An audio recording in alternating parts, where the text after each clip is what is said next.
Can science really disprove God, or have millions of people accepted a lie without ever questioning it? For decades, you've probably heard the same message. Every new scientific discovery seems to push God a little farther away. The universe has an explanation. Life has an explanation. Even the human mind has an explanation. So, many people conclude that God is no longer necessary. Perhaps you've wondered the same thing. If science keeps advancing, where does that leave faith? Can an educated person still believe in God without ignoring reason? Before we go any further, take a moment to leave this simple prayer in the comments. Lord, lead me always to your truth. That prayer matters because every search for truth begins with humility. Without humility, even the greatest intelligence can mistake knowledge for wisdom. Today, we'll explore one of the most important questions of our time. Does science truly have the power to disprove God? Or has our culture confused scientific discovery with something it was never meant to answer? More than 700 years ago, long before telescopes revealed distant galaxies or physicists explored the mysteries of the universe, St. Thomas Aquinas offered a remarkable insight. He taught that truth can never contradict truth. If all truth comes from God, then authentic science and authentic faith cannot ultimately be enemies. That single idea has helped countless Catholics face difficult questions without fear. It may do the same for you. In this video, you'll discover why so many people believe science has replaced God, why that belief continues to spread, and why the wisdom of St. Thomas Aquinas remains just as relevant in the age of artificial intelligence and quantum physics as it was in the Middle Ages.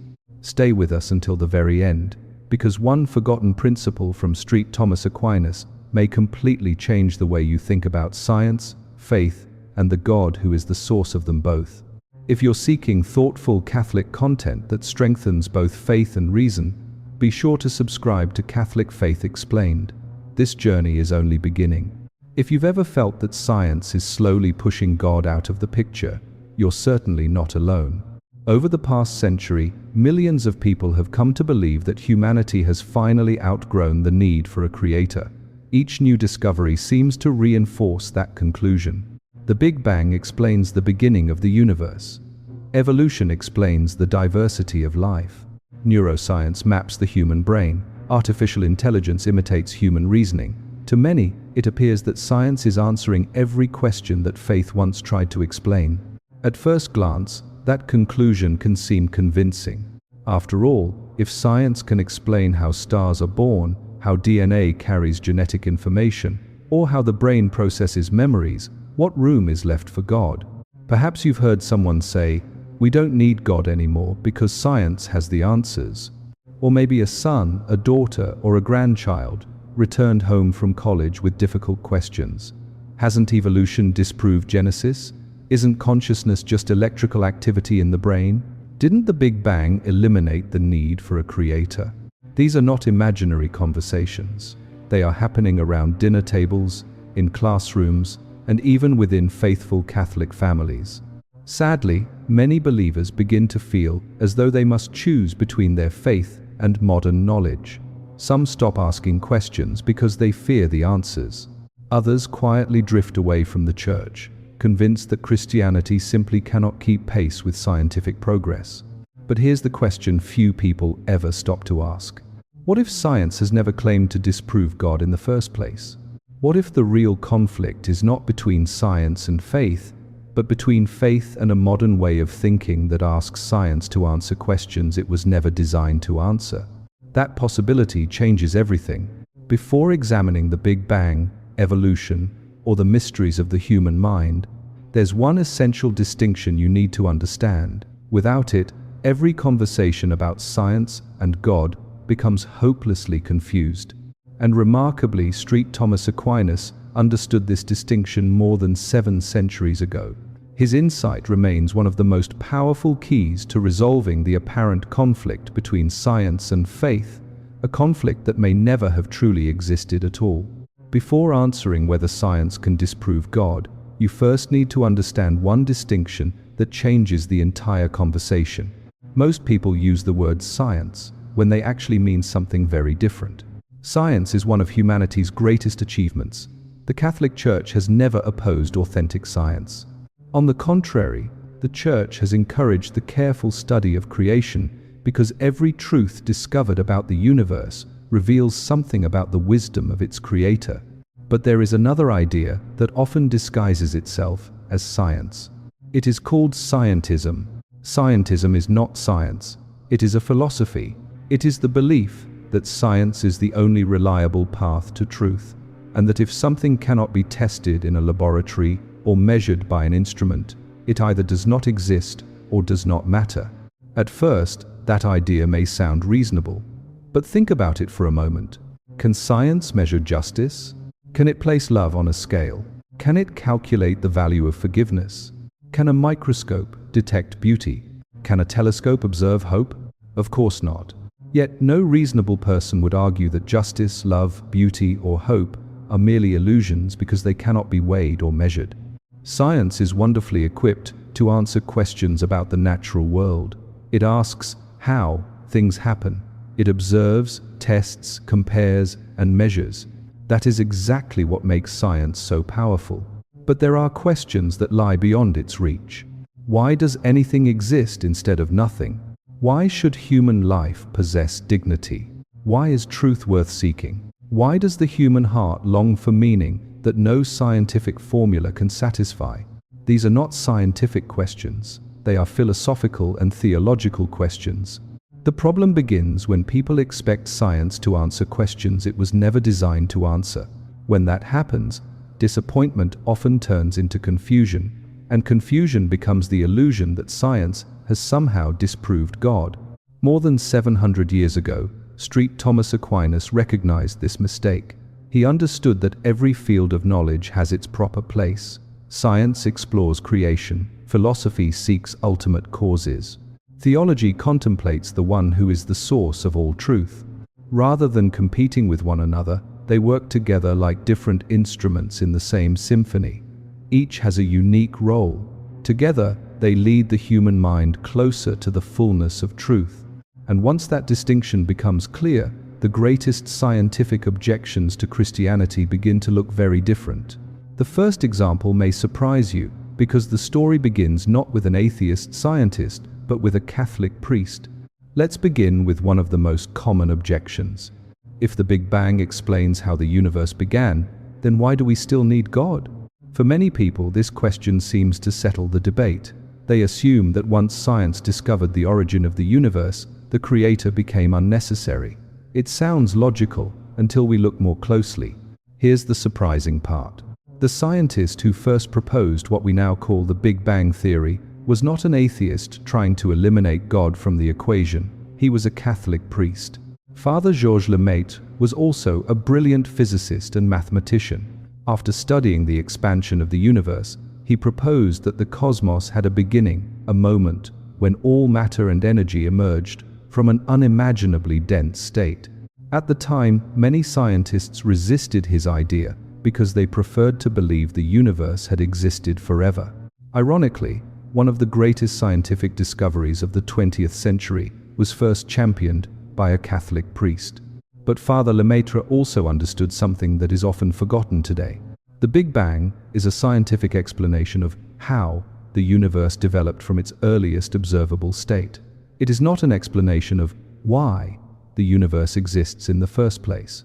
Science can describe the expansion of space. It cannot explain why there is something rather than nothing. Science can calculate the age of the universe. It cannot explain why the laws of physics exist with such astonishing precision. Science can study the first fractions of a second after the Big Bang. It cannot tell us why those laws came into existence, or why they are so finely ordered that life is even possible. This is where St. Thomas Aquinas offers remarkable clarity. He never argued that God fills the gaps where science has no answers. Instead, he taught that God is the first cause, the one who gives existence itself. Even if science were able to explain every physical process in the universe, it still could not answer the deeper question: why does anything exist at all? That is not a failure of science. It simply lies beyond the scope of what science was created to investigate. The deeper scientists explore the universe, the more they uncover extraordinary order, beauty, and intelligibility. For St. Thomas Aquinas, these discoveries are not threats to faith, they are invitations to wonder. But if the Big Bang does not eliminate the need for a creator, what about evolution? For many people, that question feels even more challenging, and it is there that the conversation often becomes even more misunderstood. For many Christians, no scientific theory has caused more confusion than evolution. Perhaps you've heard someone say, if humans evolved, then Adam and Eve never existed. Others claim evolution proves that life is nothing more than a series of accidents. After hearing these arguments often enough, some believers begin to wonder if they must choose between accepting modern science and remaining faithful to Scripture. But is that really the choice before you? The Catholic Church has never taught that every scientific theory must be rejected simply because it raises difficult questions. In fact, the Church has long recognized that scientific research, when conducted honestly, can deepen our understanding of the natural world. The real question is not whether living organisms change over time. The deeper question is this: can evolution explain why anything exists at all? The theory of evolution seeks to explain how life develops and diversifies through natural processes. It studies biological change. It does not claim to explain why the universe exists, why the laws of nature are ordered, or why the human person possesses an immortal soul. Those are entirely different questions. This distinction is easy to overlook, yet it changes everything. St. Thomas Aquinas understood that God often works through secondary causes. In other words, God is not in competition with the natural processes He created. The regular patterns we observe in nature are not evidence that God is absent. They are evidence that creation possesses an order established by its creator. Think of a beautiful symphony. No one says the composer did not exist simply because each musician played his own instrument according to the written score. The harmony itself points beyond the instruments to the mind that composed the music. In a similar way, if God chose to bring about aspects of creation through natural processes, those processes would not replace Him. They would testify to His wisdom. Yet there is one reality that evolution alone cannot explain. Why does the human person possess the ability to seek truth, recognize moral good, create beauty, and freely love? Human beings do far more than survive. You ask questions about eternity. You search for meaning. You recognize right and wrong. You long for a love that transcends death itself. These are not merely biological impulses. They reveal something profound about the human person. The Catholic faith teaches that every human soul is directly created by God. No scientific instrument can observe the creation of the soul because the soul is not a material object. It belongs to a reality that lies beyond the reach of laboratory experiments. And that leads us to another claim often repeated today. If neuroscience can map every activity inside the brain, have scientists finally proven that the soul is nothing more than an illusion? That question deserves careful attention because it touches the very heart of what it means to be human. Perhaps no area of modern science has raised more questions about the soul than neuroscience. Today's brain scanners can reveal astonishing details. Scientists can observe which regions of the brain become active when you speak, remember a childhood experience, recognize a familiar face, or make a difficult decision. Some researchers even claim that if every thought corresponds to brain activity, then the soul is nothing more than an illusion. At first, that conclusion may sound persuasive. After all, if every emotion, every memory, and every decision is connected to the brain, doesn't that mean the brain is all there is? Not necessarily. Think about a musician playing a violin. If the violin is damaged, the music becomes distorted. But no one concludes that the violin created the musician. The instrument allows the music to be expressed, yet it is not the source of the musician's talent. St. Thomas Aquinas used a similar way of thinking centuries ago. He taught that the human person is a unity of body and soul, not two separate beings trapped together, but one complete human nature. The soul gives life to the body, while the brain serves as one of the remarkable instruments through which the human person thinks, remembers, imagines, and communicates. When the brain is injured, Those abilities can certainly be affected. That should not surprise us. Damage to an instrument changes how beautifully the music can be played. It does not prove that the musician never existed. There is another question that neuroscience has never answered. Why are you aware that you are thinking? A computer can process information. Artificial intelligence can recognize patterns.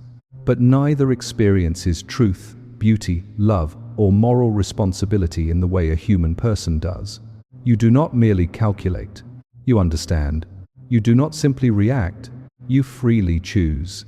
You recognize that some actions are noble and others are evil. You feel the weight of conscience, the sorrow of guilt, and the joy of forgiveness. These realities cannot be reduced to electrical signals alone. The Catholic faith teaches that every human person is created in the image and likeness of God. That dignity does not come from intelligence alone, nor from the complexity of the brain. It comes from the spiritual soul, directly created by God and destined for eternal communion with Him. Science can study the biological conditions that accompany human thought. It cannot place the soul under a microscope, because the soul is not a material object. Asking science to measure the soul is like asking a telescope to detect justice or a microscope to weigh hope. The instrument simply was not designed for that purpose. But one final objection remains. Some people argue that modern physics has shown the universe is governed by randomness, and if everything is ultimately determined by chance or by physical laws, then perhaps free will is only an illusion. That claim has fascinated scientists and philosophers for decades. But does quantum physics really eliminate human freedom, or does it reveal something far more surprising? One final objection remains. Some people believe that modern physics has delivered the final blow to faith. You've probably heard statements like these. Everything is determined by the laws of physics. Free will is only an illusion. Quantum mechanics proves the universe is random, so there is no room for God's plan. These claims sound impressive, but do they actually reflect what science has discovered? The honest answer is no. Quantum physics is one of the most successful scientific theories ever developed. It has transformed our understanding of the microscopic world and led to remarkable technologies. Yet even the world's leading physicists continue to debate what its deepest implications mean. Science can describe mathematical probabilities. It can predict physical behavior with extraordinary precision. But it cannot settle philosophical questions about freedom, purpose, or the existence of God. Some people mistakenly assume that if certain events at the quantum level are unpredictable, then everything in the universe must be governed by pure chance. Others argue the opposite, that every decision you make is completely determined by physical laws. Neither conclusion is a scientific fact. They are philosophical interpretations built upon scientific observations. St. Thomas Aquinas helps us avoid both extremes. He taught that God is not a rival competing with His creation. God's providence does not eliminate the genuine activity of secondary causes. Instead, He sustains them, allowing created beings to act according to the nature He has given them. That includes the human person. Catholic teaching affirms that you are not a machine programmed to follow an unavoidable script, nor are you simply the product of random particles colliding in an indifferent universe. You have been created with intellect and free will. Those gifts make love possible. Without freedom, there can be no authentic love, no real virtue, no meaningful repentance, and no genuine relationship with God. Science may continue to uncover extraordinary mysteries about the universe. Each new discovery deserves careful study and honest reflection. But no scientific experiment has ever demonstrated that love is meaningless, that morality is an illusion, or that God does not exist. In fact, the deeper we explore creation, the more we encounter a universe marked by astonishing order, mathematical beauty, and intelligibility qualities that have inspired countless scientists to ask not only how the universe works, but why it exists at all. And that brings us to the most important conclusion of this journey. If science cannot answer the deepest questions of existence, where should we look next? St. Thomas Aquinas offers an answer that remains as compelling today as it was more than 700 years ago. So, can science really disprove God? After everything we've explored, the answer becomes much clearer. Science is one of humanity's greatest gifts. It allows you to discover the beauty, order, and complexity of God's creation in ways previous generations could never have imagined. Every breakthrough expands our understanding of the universe, but no scientific discovery has ever eliminated the deepest questions that live within the human heart. Why does anything exist rather than nothing? Why does the universe obey elegant mathematical laws? Why do you long for truth, beauty, justice, and love? Science can investigate creation with remarkable precision, but it cannot explain the ultimate source of creation itself. More than 7 centuries ago, St. Thomas Aquinas understood this profound reality. He never saw faith and reason as rivals. He saw them as companions, each illuminating the other. Reason helps you discover the order of creation. Faith leads you to the Creator who gives that order its meaning. Perhaps that is the lesson our world needs today. The real choice has never been between science and God. The real choice is whether you will follow truth wherever it leads. And if all truth comes from God, as St. Thomas Aquinas taught, then every honest search for truth brings you one step closer to Him. Before you leave, we'd love to hear from you. Please write this simple prayer in the comments. Lord, strengthen my faith as I seek your truth. If that prayer reflects your heart, your comment may encourage someone else who is struggling with the very same questions. If this video helped you see the harmony between faith and reason in a new way, please subscribe to Catholic Faith Explained, give this video a like, and share it with someone who has ever wondered whether science has left God behind. Thank you for joining us today. May the Lord bless you, guide your search for truth, and draw you ever closer to Himself. We'll see you again in our next journey into the timeless wisdom of the Catholic faith.